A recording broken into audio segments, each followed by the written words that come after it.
Hi hello എല്ലാവർക്കും care ഫാമിലിയിലേക്ക് സ്വാഗതം. ഇന്ന് നമുക്ക് പെട്ടെന്ന് തയ്യാറാക്കാൻ പറ്റുന്ന പക്കവടയുടെ റെസിപ്പി നോക്കാം.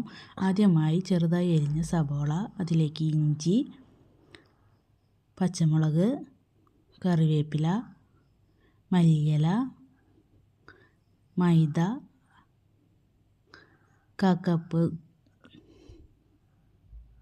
കടലമാവ്, ഉപ്പ്, 1 ടീസ്പൂൺ മുളക് പൊടി എല്ലാം കൂടി നല്ലോണം ആദ്യം തന്നെ കൈവച്ച് നല്ലോണം ഒന്ന് മിക്സ് ചെയ്യുക.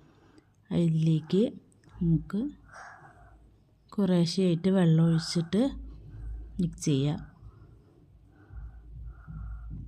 നല്ലോണം മിക്സ് ചെയ്ത് കൊടുക്കുക.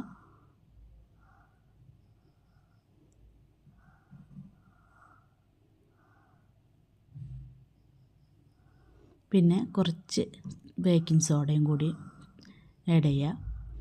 എന്നിട്ട് കുറച്ച് നേരം റെസ്റ്റ് ചെയ്തതിന് ശേഷം നമുക്കിത് ചൂടായ എണ്ണയിലേക്ക് ഇട്ട് വറുത്ത് കോരാം. അപ്പോൾ സ്വാദിഷ്ടമായ പക്കവട പെട്ടെന്ന് എങ്ങനെ തയ്യാറാക്കാമെന്ന് കണ്ടില്ലേ? ഇഷ്ടപ്പെട്ടാൽ ലൈക്കും ഷെയറും ചെയ്യാം.